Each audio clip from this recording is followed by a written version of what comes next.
Hey! Yes, Sevo. Hey. How was that trip? The trip was awesome. Abantu be Dubai bazze ne batuwagira. Twasanyuse because twalaunching ekintu ekigenda okutambula ensi yonna. Ate okutandikira Dubai kali kakodyo because wali love esinga ye yamanyi. Abantu be Dubai mwebale nnyo mwebale ddala. Yeah. Watugambye oluva Dubai katuddawa. Katudda London era job links already ali geared up 24 June UK tuli mu kujja ne squad yonna mako novako. Unateeka Dubai. Tugende. Tuli mu kutambuza music we Uganda nti aba Nigeria tebagenda kutuwa platforms zino. So platform ffe katusalewo tuze creating ile tuzitambuze ensi yonna. So kiwasanze Dubai nti abantu badde bagimisinga. Obadde bagimisinga bambi abantu bamisinga events zaffe wano era singa tusobola okukola zino enkuuka, papo pate, blankets and wine, Brian's ne tuzitambuze ensi yonna kiba kiyamba abantu baffe abali far from home. Kino kyo wakoze okwongeramu ba bloggers Yes. abatali bayimbi Yes. batwala. Yes. Ekigendererwa kyabadde kyaki. Nze omanyi nti nno buli we tukola papo pate tebeera about the artists. Tebeera about the artists. So era ojja kusanga ku poster nga kuliko abantu ab'enjawulo Brian Skater wuno. Era abeerako ku poster, era abeerako ku papo pate tayimba n'ajja na performinga. So ffe ekintu kyonna ekikwatagana ne talent tuliwo okukiwa platform no tukyelevating. Yeah. Turn up yabadde nnungi okusinziira ku Dubai. Omanyi kakati ffe abali ne Uganda twamanyira abantu omutwalo gumu n'ekitundu. Kati obeera neyo mindset nti ogende Dubai oba London, that's the same number of people nedda. Ebifo ebyo abantu ekivulu kiba kikubye nnyo abantu ebi bitano. Bobeera nabo yes. Aziba zisinga n'obungi. Yeah, because show yabadde ya 13 n'emitwalo 3 per person. Emu kitundu. Yabadde mu kitundu. Boat cruise yabadde ya 3, dinner yabadde ya mitwalo 2. So tewali omutwalo honestly. So bwe tugamba sold out yabadde sold out. Mwebale. Kati anti tutandise tuvudde Dubai katugenda Hoima holiday sooka gye tugenda then out soke tu connecting mu UK ate tukomewo tukube Embarara ate tukube Sweden.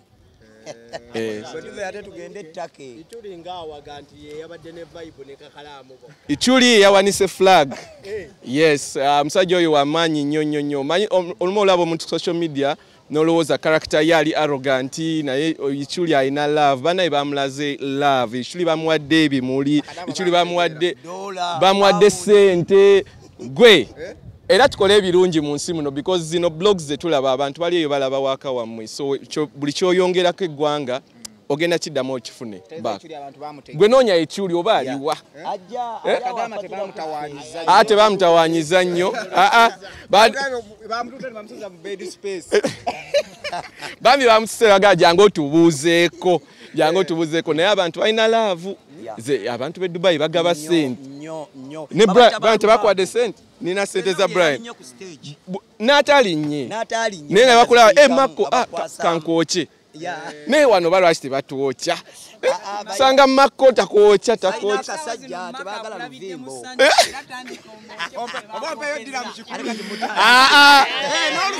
Olaba ze nina. Twafunye dda change waffe tuli bagezi. Twafunye dda change. Era bannaye wenjogera ngenda kwokya Mako. Atulaba abaddaga akwokya omanya. Zino ddiramu omutwalo gumu Mako. Ziba sente meka. Ezo ddiramu omutwalo gumu ke kakadde. Milioni 10. Wamma kyekyali kimumekinzi bambi yali saadi. Naye nebuuza Roger lwaki ali saadi. Omanyi sigobera nnyo mupiira. Zaali golo 7 naye baatubba bubbi. Nange ndi wa Manchester basooka tukuba biragala. Olaba nti abazannyi baffe si beebo boola baffe era tugenda bawaabira lwaki bakola ekintu ky'ekikanga ekyo nedda omusubi w'amatooke yabakozeeko bulungi yatukozeeko bambi Mpombo restaurant twalidde emmere muganda wange lwe baatuuka abasajja tubakozeeko nga bali aloko food twalidde emmere esebo ate ne Uganda Airlines ziwa kyonna ky'ogamba yakwatiddwa effujjo ate yeewera kulwanagana n'abayisima lwaki empisa anti ogamba omuyimbi wange ayinze ndi DJ wa Uganda. So supporting nnyo talent za Uganda. So endaba nga waliwo talent evuddeyo nga talent ya nganze ndaba ya kabi abantu bagenda ginyumirwa. Okitegeera? So mbayambako so nze Alien Skin just muyambako buyambi kuba nalaba omulenzi nga alina talent ennungi. Okitegeera sinze mugamba kompisa baweese bwoti. So ebisinga yengeje yetwalamu nga artist kubanga ina n'ekigambo kyagamba nze kenyini nze samulabako nga upcoming. So nange namusanga muyimbi munene so nze ngezaako advisinga where I can. Okitegeera? So that is the part me si eka gwe nkikolera. Abayimbi bonna abasinga abayimbi mulaba bonna abaliko bafikfa maika bafife busi ba grenade bani ba advisinga kubanga njagaliza ebirungi industry ya Uganda. Ebintu bino ebyekibuli mu industry ebikyakola ebya violence ebyokweta rastagangalism bikyakola mu Uganda. Ebyo tebikyakola. Byali bya ddawali ne kati ebyo tebikyakola. Mu mbeera eno magezi kigomu wange ebintu byongedde okutama abantu bagatajja nakutuuka December. Nasigala nga akyetwala bw'ati. No ekyo si kirungi ekyokumuwa time frame cause ekyo tewaliwo muntu alina buyinza obwo kubanga se bakatonda.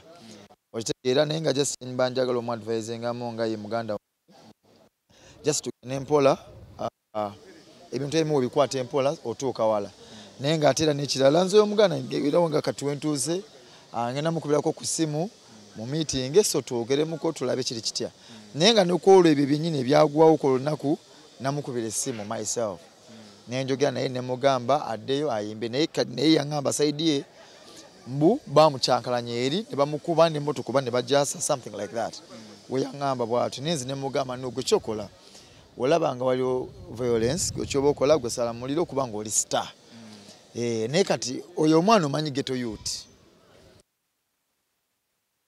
baana abava mu ghetto ebiseera ebisinga bamanyi kiba kibuli otegeera so ne tumwemu temu mpolampola ajaterezaamu ensobi entonotono ajaterezaamuko bwatyo mpolampola kasaffe yetu tugenda mu advisinga bulungi tamujajinga nnyo because mumulaba ghetto youth avudde eri mu ghetto okitegeera so bino ebimu eno bipya yakuze nga ebintu byonna ebisinga oba tolina kibuli tosobola kulya okitegeera so kati kyamulimu ekyo naye ajagenda atereezaama mwalimu mutwala speed wano ku Kikomba kati mumulaba mutya ku Kikomba tolaba kati agenda atereezaamu enyambala egenda ekyukamuko so ne kompisa tujagenda ne katombuza bya Dubai Dubai